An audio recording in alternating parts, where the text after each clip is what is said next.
Welcome to Market Matters' second webinar. We're very excited about this webinar. Last webinar was a massive success, thus the reason rolling another one out quite quickly. The topic of this webinar is 3 stocks that I am negative and more. Shawn, what can we expect today? Oh, the and more is probably going to be the most dominant feature today, Nick. We've got so much going on in the market. It's so exciting. We've had the big pullback in iron ore, the aggressive pullback in crude oil price. The market can't make its mind up whether we get a rate cut, 2 rate cuts. That's changing by the week. And we've got the market still near all-time highs. We've got China. We've got the German market exploding. There's so much happening. It's very, very exciting. And we're trying to cover as much as we can in as much interest as we possibly can. Okay, so just a bit of housekeeping to start off. You'll need to use the sound on your PC, so make sure you turn that on. If you've got a set of headphones, they are advised. Additionally, you can ask questions throughout the webinar via the toolbar, and we will be spending some time at the end getting through as many questions as possible in the time we've got allocated. And lastly, a recorded version will be made available after today's webcast sometime this evening or worst case scenario tomorrow morning. On the compliance front, we take the compliance aspect of all this very seriously. Remember, the information in this presentation is of general education nature only. It does not take into account the investment objectives, financial situation, or needs of any individual investor. Before making an investment decision, we recommend that you consult a professional advisor.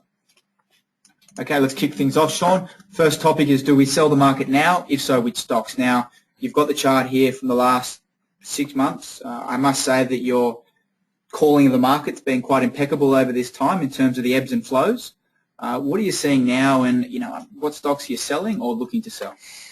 Well, you're right, Nick. We had a great run. We called this rally. We got on board and we had a very successful few trades and made some money, which is always what the game's about. I thought by now we would have moved out of this trading range. The market's gone sideways for quite a while, 57.40, basically 6,000, try to go out the top, try to go out the bottom, and we're still smack in the middle. I still do prefer, on balance, that we go up towards 6,100. I'm hearing everyone say, oh, triple top, bang, bang, bang. It's not hard to see what they mean by that. But my overall feeling is probably 60-40, changes by the day, the ratio, that we will have this move up towards 6,100 prior to a really decent correction for 3 to 6 months.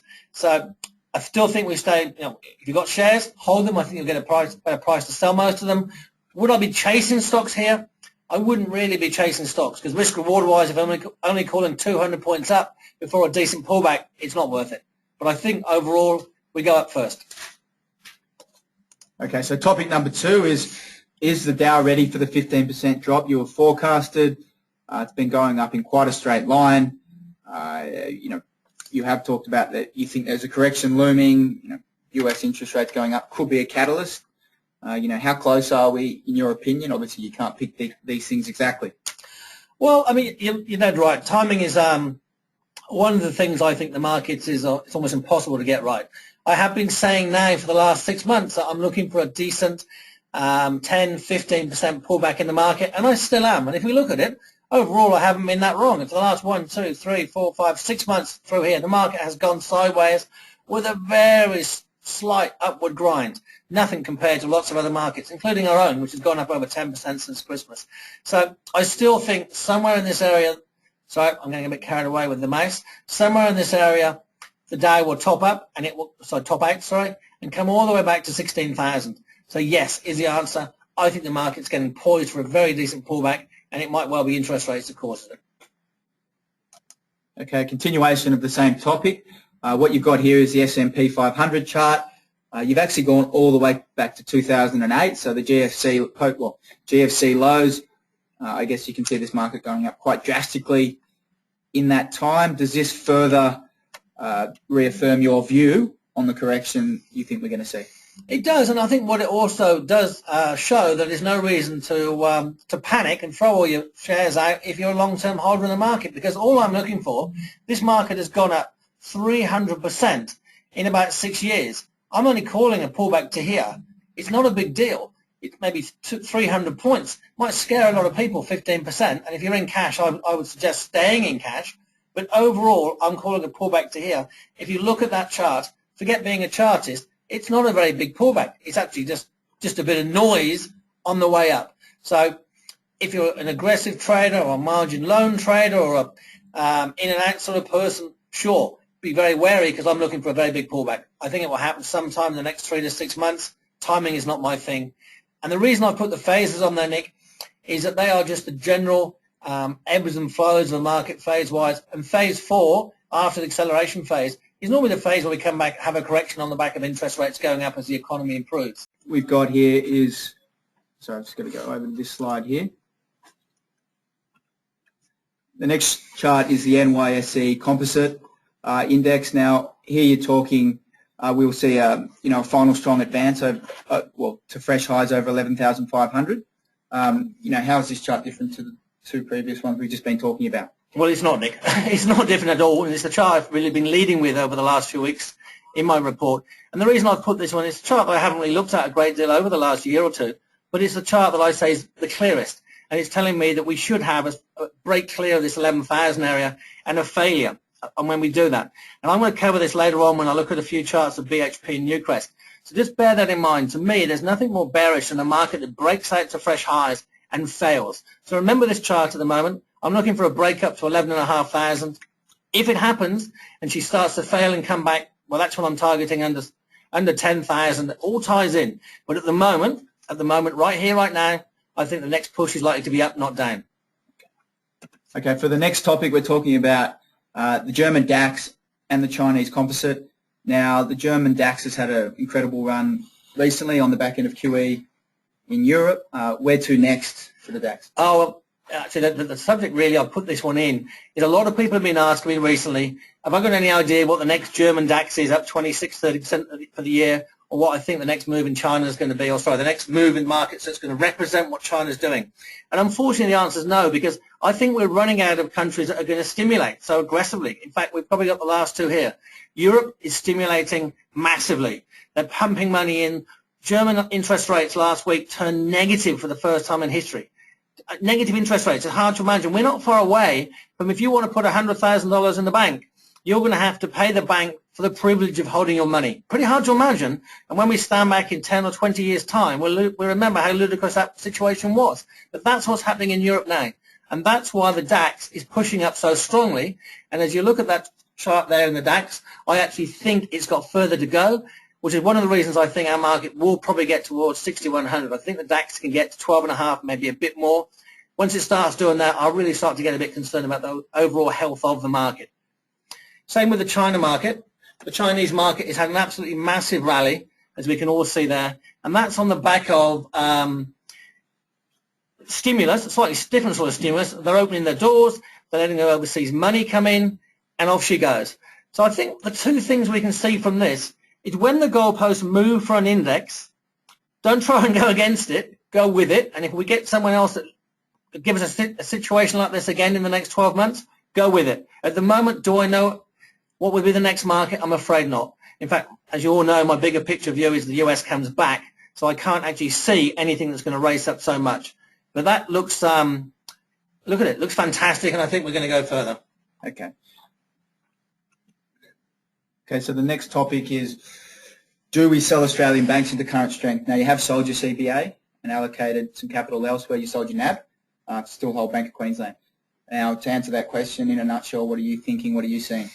Okay, well, first thing I'll say is, unfortunately, we've gone over the number of subscribers we can handle at the moment. So anyone trying to log in now, they can't hear this, but I do apologise when you listen to the recording at a later date. So obviously we're getting a bit of a following, which is great. Okay, the banks. The banks have had an absolutely phenomenal run, similar to what I was showing you before with the US stock market. And I think, if we look at the picture there, again, of CBA, she looks fantastic. It's a great company. We all know it's a great company. It's going to carry on paying solid dividends, and it's not going to disappoint or scare us, in my opinion. What might scare us, of course, is its relative value if interest rates start to tick up. So my view is, if you're a long-term investor, not as an aggressive investor like myself, and you own CBA shares, I wouldn't be getting out. But do I think CBA can drop $10 or $15 this year? I definitely do. And I wouldn't be surprised if we see that over the next 3 to 6 months. So my view is, that I want CBA to be in my portfolio later in the year, but I think I'll get CBA at much better prices, and that's why, as a more of an aggressive investor into those new highs up towards, I think 94 we got out after the dividend, I was happy to be into cash from that part of my holding.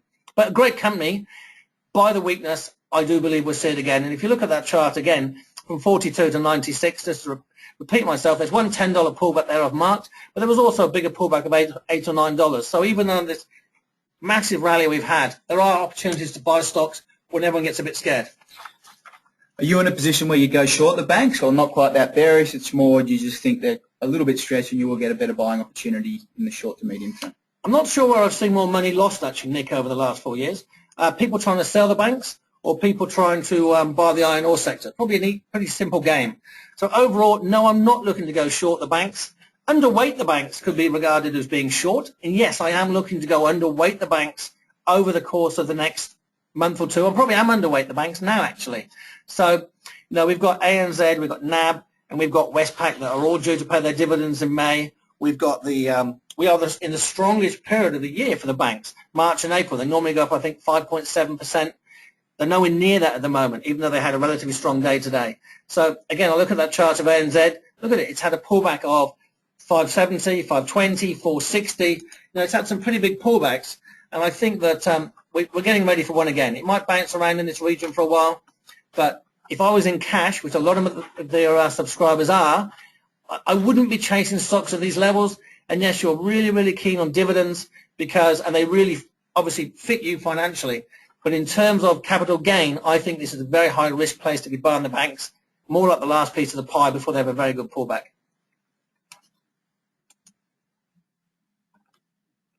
Okay, the next one is NAB. We did buy it around here just before it took off after that last interest rate cut. You sold it recently at a bit over 39. Didn't stay on for the dividend. I'm guessing that was more of a trade for you, not an investment. Well, it was a case of, Nick, I went overweight the banks very aggressively at that point in time. It worked very, very well. I'm not as dividend hungry. I'm only 51. I'm not 65. Everyone's got to look at their own personal circumstances, whether or not dividends are absolutely vital for their long-term investment structure. For me, it's not the case at the moment. Would be far more so in, say, 5 or 10 years' time. So at the moment, right here, right now, I was very comfortable to take some profit on NAB, but I still think they can go higher. But as you say on that chart, I've actually made a point on the left-hand side. I'm 50-50 here. Because of my overall view of 6,100, I have to think it probably go a bit higher, probably break 40 just like Westpac did. But right here, right now, I'm neutral. Okay, so topic number 5 is how many interest rate cuts can you see this year? We've already seen one taking us down to 2.25.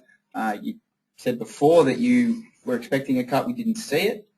How many more are you expecting? And I guess, is it going to be in the next few months or later in the year? The RBA are having a great party this year. I think what they're doing is they're having a look at what the consensus opinion is on Bloomberg every month, and then they go in the opposite way. So, they're having a lot of fun. But overall, I believe we will get one more rate cut this year. I think we'll probably start to get some optimism that we might get 2, whether we get 2 or not. If we get 2, it means the economy's in a real mess. But overall, I do think we'll get one more. I think the RBA is leaning that way. The momentum is leading that way, and I think they want the Aussie dollar down. So this chart I've put in here, this structure is something that I like a lot. I call it an ABC. People might often see it in my charts. What it basically means is the market's pulled back. It's done so in a very corrective way. It hasn't been driving. This is all correction here. This is the market making up its mind. And usually, mathematically, the chances are much higher that it goes up to make a new higher than down. If that's the case, that means our 10-year bond rates are going towards 2%. And if that's the case, it means rates are going lower. Okay, the next one's just the official cash rate. Do you think we stay lower for longer as well? We're not going to see rate increases, rate hikes sometime in the next year or so, couple of years? Okay, I put this chart in, Nick, and I know I put it in most weekends into my report, but I really want to make sure people look at this chart and don't dismiss it. Look, we're down here. We've been down around this 2 mark now for a year, 18 months, but this is very unusual. And when you look at that chart, when you digest it, you go back to 1990 and 6%, 2005, 2009, you see plus 7%. Even go back only a few years ago and you see 5%. Please understand that interest rates are way, way, way down on the norm. And even though economic growth is likely in history going forward probably to be reduced because of the way that the nature of the population changes, I still think interest rates are going to normalize between 4 and 5, maybe as high as 6 in years to come.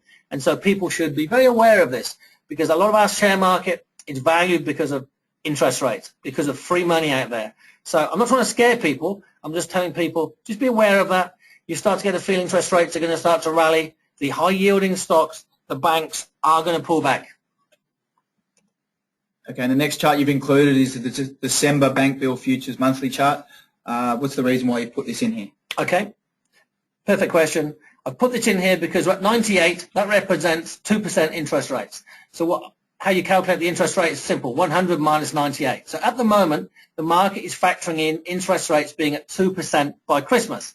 Okay, no big surprises there. One rate cut is what everyone's expecting. But what is interesting is only a few weeks ago, it was factoring in up here, interest rates being as low as 1.75%. So what that's telling us is already the market is saying, well, we should get one more rate cut this year, but the two we were convinced we were going to get only a few weeks ago, we've taken one of those out. So this could be the case that interest rates are not peaking, but the bonds are peaking, so interest rates are going as low as they're going to go. And if that's the case, obviously the next major move by definition will be up, and that means that this move up in the banks is getting to exhaustion or consolidation or sideways activity. Okay, so the next topic is iron ore, and how far can iron ore stocks fall? We saw the price of iron ore get all the way to 47. It's since bounced just a little bit. You're in Fortescue at the moment. You've said that you're not an investor in this area. You're purely a trader. I guess to answer that question, how far can iron ore stocks really fall? I've put this slide in on this whole subject in because it's without a shadow of doubt the majority of questions I get asked by people are all around the iron ore space. We look at that chart. It's not surprising that for the last 18 months, 2 years, I've just said, don't buy iron ore stocks. They're very vulnerable. I've got no idea how far the iron ore price is going to go. I've got no idea where China is, but I just think all the risk reward is on the downside. And as I put over there, just remember 12 years ago, iron ore was at 15. So markets can move. When it was at 15, nobody thought it could go to 190. When it was at 190 a few years ago, no one thought it could go to 47, 51. Commodity markets move a great deal, and I think we have to bear in mind nobody quite knows where they're going to go. Maybe the Chinese government's got a better idea than most. My view here is that this market's getting close to a bit of a bottom for a while. Everyone's got so negative. I actually can see it bouncing between 45 and, say, 65, 70. That wouldn't surprise me. Again, if you look at this overall chart, you look at how far we've dropped, it goes sideways in this region for a while. It's no big deal. But if it does that, if it goes back towards 60 or 70, which is it was there a few weeks ago, Fortescue becomes incredibly cheap and starts to make some very good profits again. So that's why I'm long Fortescue calls. However, I would say that I'm not enjoying the position. It's losing me money. And every day I look at the price of Fortescue, it annoys me. So maybe that's a sign that maybe the position's wrong. But I'll give it a bit more room. It is the reason I bought call options. I don't want to be exposed to suddenly iron ore popping to 40 and Fortescue dropping by 20 or 30% because the trend is down and that's something to keep going. Okay, so you've included a few iron ore stock charts here. The first one's Vale, which is listed in the US. What are you seeing there? I've just put that one in again. I've done this a couple of times, just so people understand how far iron ore stocks can fall. Vale is the biggest iron ore producer in the world, so it's bigger than Rio or BHP. But look how far that stock has fallen, from 37 to under 6. So BHP and Rio are very lucky that they geographically are closer to Asia, and they've got a depreciating Australian dollar recently. It's helped them tremendously. But overall, don't underestimate how far these stocks can fall. And that is why I'm only buying call options from Fortescue, and that is why I'm only using them as a trade, not as an investment, and also why I'm very skeptical about BHP and Rio being able to maintain their progressive dividend policy, because if iron ore and oil keeps falling in price and they're not going to make as much money, how can they keep paying high dividends without borrowing money? And that's quite a scary scenario. Okay, so the next one is the BHP monthly in US dollars on the ADR market. You look for this one for some real signals on BHP on the Australian market. What's this telling you at the moment? Okay, this is the chart I alluded to earlier with how I'm looking at the potential move in the US stocks. So we had a move in BHP, up, made new highs up here. This is one for the technical analysts out there. Made new highs up there, basically didn't have any momentum, couldn't go through, and it's come back into the range. That gives me an 85% correlation that it will come back to this area. When we use, as everyone can read this, when we take into account the currency extrapolation, that tells me I can see BHP going to $20, $25 easily, and why I've got no interest in buying BHP or Rio for a long-term investment. And this chart is the most powerful setup I use, and it's why I'll get quite excited as a trader if I see the S&P or the NYSE, if I see those American indices break out to new highs and then come back in. This is what I'm looking for. Break out to new highs in the coming weeks, come back into where it's been today, then I'll be quite an aggressive seller of stocks, seller of call options. I might even buy some puts. Everyone obviously will see the alerts as they come out. So I'm looking to see whether or not we get that unfold in the US indices. But overall, coming back just to BHP, I'm bearish BHP in the bigger picture. I think it goes down. So I've got no interest in trying to buy the stock for any more than a trade if the opportunity arises. Another reason why the Fortescue is only a trade. Okay, so the next one's Rio. You are talking here how it's in a very neutral pattern between 49 and 72. Do you think it stays in that neutral pattern, or do you think it breaks down? Well, one of my trading rules, Nick, again, I've put this in because I get asked about Rio a lot. It's just going sideways. You know, it's clearly got a lot of resistance up here, support down here. It's 50-50 through here. No interest. Move on. Okay, and the next one's Fortescue. Bought this a couple of times recently through options. Initially at $1.90, averaged down at about $1.80, so your average entry price is a little bit lower than where it is now. You did roll them out as well last month. You know, are we still going to see that bounce and that short squeeze, or are you just looking for an exit plan? Well, I'm looking for an exit plan because I hate losing money, and I'm losing money in this position. So if there's one thing to make me annoyed, it's lose money. But when I look at this chart, if I didn't know what it was, I would say I think the stock's going to bounce $1, and I'd be buying it. What makes this stock bounce $1 would have to be a massive move up in iron ore, which feels very unlikely. It would have to be probably a lot more than what I was talking about on the iron ore chart, or maybe some sort of corporate activity. That might do it. It has got an enormous short position. So, yeah, technically, I quite like that because this is what I'm looking at in BHP reverse. It's gone underneath this 192 low. It's not really breaking down beneath it. There's very good chances can come back up to here. But this is a trade. This is not an investment. I cannot state that strongly enough. Okay, and the last one you've included is the Atlas Iron chart in a trading hold at the moment, going through a restructure. You know, whether it will come back on market, I guess time will tell. You know, have you included this just to show how bad it can get? Precisely. I'm really sorry for anyone out there that owns Atlas Iron. I'm really, really sorry. I'm not trying to rub salt in the wounds. I mean, all I'm trying to do there is show you what can happen when you can't control your profitability, and why I'm only buying call options. I don't want to be long this space for any longer. So I'm really sorry if you own Atlas Iron, but it needs a miracle to get out of jail. Okay, so we'll move on to the next topic, which is crude oil. You know, oil's broken down similar to iron ore. Looks to have, you know, bounced a little bit out of the low 40s. Yeah, has it bottomed? Okay, we've had some good trades in the oil stock, primarily through call options with the Santos and Woodside over the last couple of months. And right now I'm 50-50. So oil obviously has had this absolutely enormous collapse, and that is what I call the controlling move. That's the Saudis pumping oil out. That is the Saudis versus the US shale gas problem. All I'm expecting now is oil to go sideways in this region for, it could actually be quite easy for the next 6 to 12 months, no different to what it did up here. So for my logic, all the easy money in the short term in crude oil stocks is gone, and I'd rather look elsewhere. Okay, the next one's just the oil search chart. Just quickly on that one, seeing an opportunity there or neutral?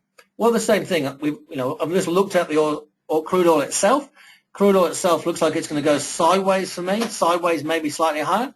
And then I look at oil search, and oil search has been arguably the best oil stock by far. I mean, look at it. It's got a great trend up, and yet oil has come off horrendously, and it hasn't come back that far. So I can very easily see oil search going higher. So if I was an investor that wanted to buy an oil stock, this is the one I would buy. Now, I'm not buying it, and I've got no intention of buying it personally, but if someone said to me, Shawn, which I often hear, what oil stock would you buy? Oil's very cheap at the moment. This is the one. This is the best stock, and the trend is up. Everything about that looks the stronger. Okay, next one is Santos. You said before it's been quite good to you of late. A couple of very successful trades on it. Had a question the other day actually saying, why did you get out?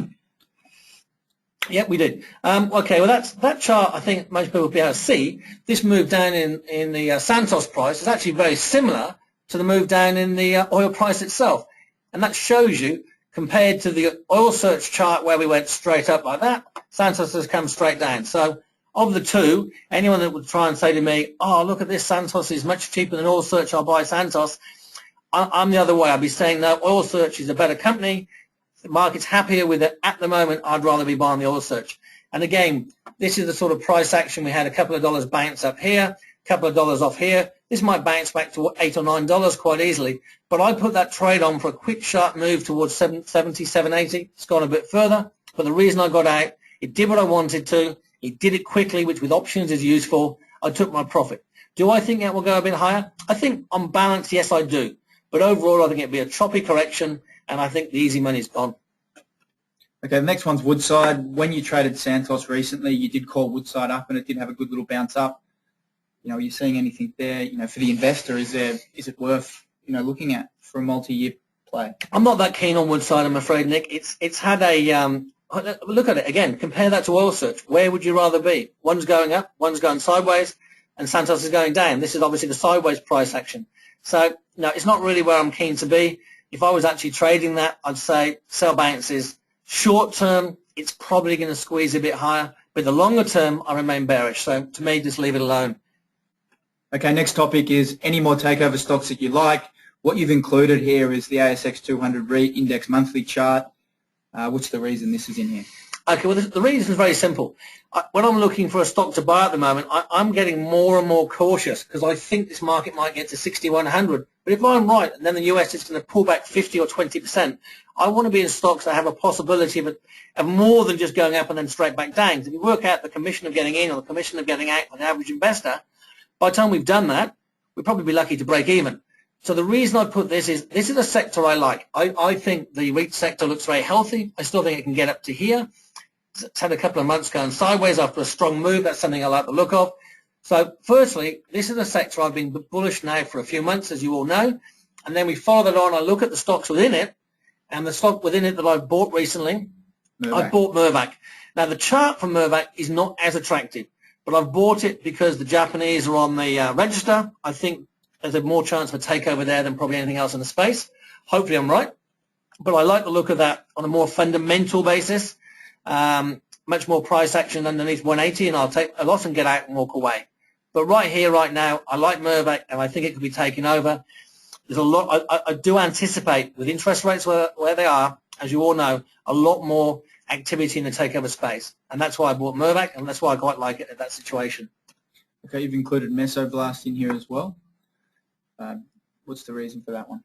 Okay, Mesoblast is in the same sort of space as the health. Well, it's a healthcare stock, which is obviously a fantastic sector and very hard to get into if you pay on normal PE ratios. So with Mesoblast, we've had a situation there where someone's bought into the share registry, they pushed the stock up, as we all can see, and it's coming back a bit. So this is a stem cell company. I can't claim to be an expert in that in any way, shape, or form. I think it's admirable what they're doing. But what we're seeing is the healthcare sector, just like I like the REIT sector, I like the healthcare sector. So people that are looking to buy a healthcare stock with decent risk reward, when someone's come in to buy this stock, they've bought a bit of stake in it, they've got an option over to buy other stock, other shares, I think you can buy that risk reward wise and say, okay, I'll buy it here around 350. It's just fallen 50 cents after the news hit. I'll buy it at 350. I'll put a stop at say 310. I quite like that as a risk reward trade. Okay, topic number 9 is, does gold interest you at these current levels? Just under 1,200. We have traded it very successfully in the past. Does it interest you? Okay, well, unfortunately, gold is in the similar boat to oil now. The easy money is gone. We had a great trade from oil last year. We had a trade in Newcrest Mining that's been the most successful trade, probably on a percentage basis, for quite a while. Right here, right now, it's quite strange because the gold chart itself looks quite positive, But alternatively, the actual gold stocks look quite mixed and neutral. So I have to say that unfortunately, I know I've got a lot of gold buffs that come to me. A lot of people always want to be buying gold stocks, but right here, right now, I'm a bit nervous. I'm a bit 50-50, and I don't like putting money into after 50-50. And I'll show you why in a couple of stocks, how I see that unfolding. Okay, so the first one's Newcrest. Okay, Newcrest chart's in here for a couple of reasons. This, again, up here, everyone, is what we saw. I wish there was a bit more chart over here. But this move up here is exactly what I'm looking at with BHP and exactly what I'm hoping happens in the US market to give us a great trade this year.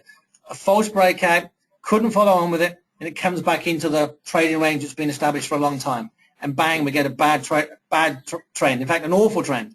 So in this case, I'm 50-50. This can kick up to here, goes under 12.50, I'll be bearish. So unfortunately, I'm 50-50, easy, move on, look for something with a better risk-reward opportunity. Next chart, please. Okay, the next one's Regis. Probably very, very glad that you sold it after what happened recently, currently trading at $1.33. Yeah, Regis has been a great trade. We had a fantastic run out of Regis. Sure, some people said, oh, you got out too soon, Shawn. I think I left about 20 cents on the table, but wow, we're 60 cents better off now. So you will always find when I put a trade on, I will have a profit target. And if it hits that profit target, I will sell all or half of that position straight away without any hesitation, because that's why I'm in the trade, just why you've got to have a stop. So in this particular case, Regis is a company that's very, very shorted.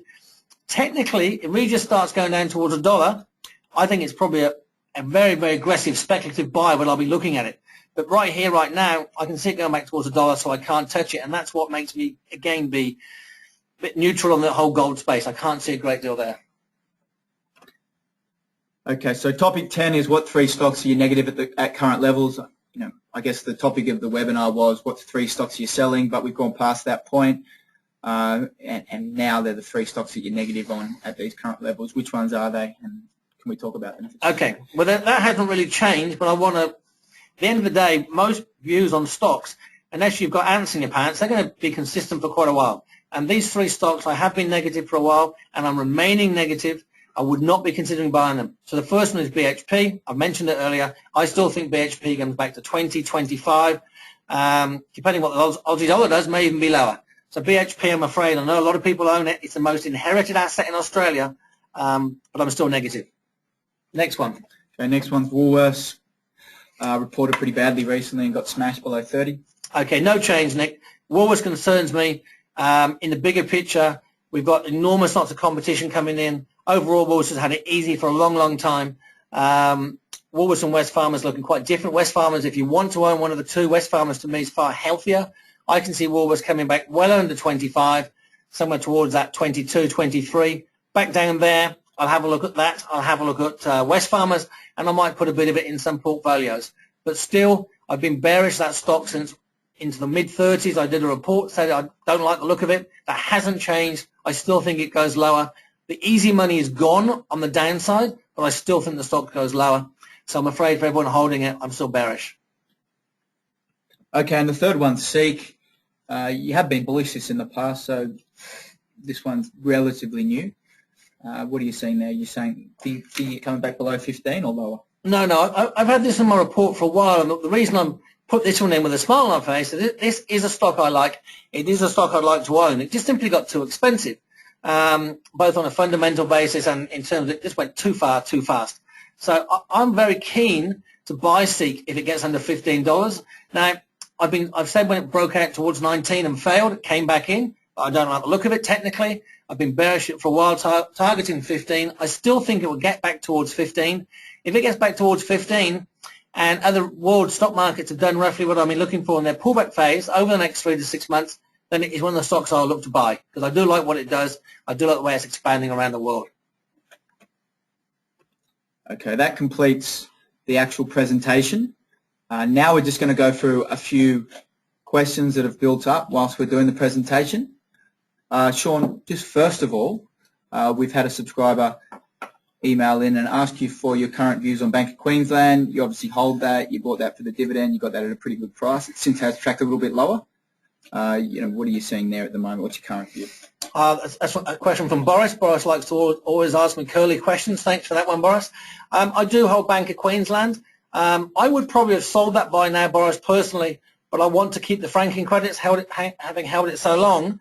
I do believe that over the next 12 to 24 months, Bank of Queensland is the best bank. I think it's got the best growth prospects and the best value. So that's why I'm giving it a bit more room. It's the only bank I hold. Has it been disappointing today in the last few days? Yes, it has. But is it a surprise after it's already paid a very healthy 36 cents fully franked dividend? No, it's not. So that's a holding in my portfolio. I probably will hold for a while. I might sell some calls against it depending what the market goes. But I do believe that it's a great bank and my favorite bank at these prices. Okay, the next question in regards to your trading patterns and your investing patterns. Subscriber John has asked, do you trade day to day? I guess he's asking if you do, it'd be great to hear the alerts day to day. Now, you have answered that in the past. I guess you could further expand on, do you trade day to day?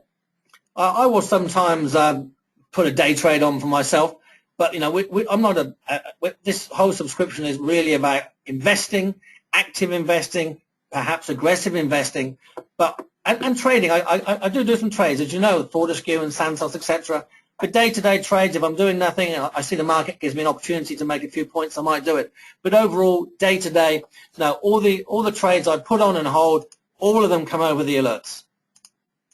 Okay, so the next one is, I guess you touched on this in the webinar. Your opinion on Santos and Woodside. I think you answered that pretty thoroughly. But anything more to add? Not really. I think they will probably grind a bit higher. Would I buy them here on a risk-reward basis? No. Would I sell them here on a risk-reward basis? No. So sorry. Overall, I think that they've had a bit of a bounce. Are they my favourite two stocks in the sector? I will reiterate that I do prefer oil search. A couple of people that made me smile. They've made comments about the weather in Brisbane and Perth, and you're dead right. It's horrible here. We should be with you at the moment. Okay. So the next one is, do you still believe IINet is a takeover target? I do believe IINet is a takeover target on a risk-reward basis. This is very important to consider. IINet at the moment is not factoring in any possibility of a takeover to its price. So what I'm saying is, if you can buy it, I feel very, very confident you won't lose money and you might make a very nice 15, 20, 25%. That's what I'm saying is, do I think it can get taken over? I thought it was a good 50-50 chance before. Maybe that's slipping away now towards 30 or 40%. I do look at it every day, hoping it'll go into trading halt. But my favorite candidate was MTU to take it over. MTU their share price has rallied hard, and I was looking for it to be a script bid. In other words, MTU looking to buy IINet with script. So I still think it's a possibility, and I'm most definitely not considering selling my IINet shares. Okay, the next subscriber's asked a question in regards to your cash position. I think last time I checked it was around the 24% mark. You have hinted, if the market does get over 6.1, you could even go 100% cash. Would you have a problem in going 100% cash? Is it something you would do and recommend doing, or do you always think there should be a small amount of allocation towards the market even if it's going to crash? No, sorry, Nick, talking over you with enthusiasm there. No, I have no problem going 100% cash. I mean, one of my favourite sayings, and it comes out all the time, trade to sleep, invest to sleep.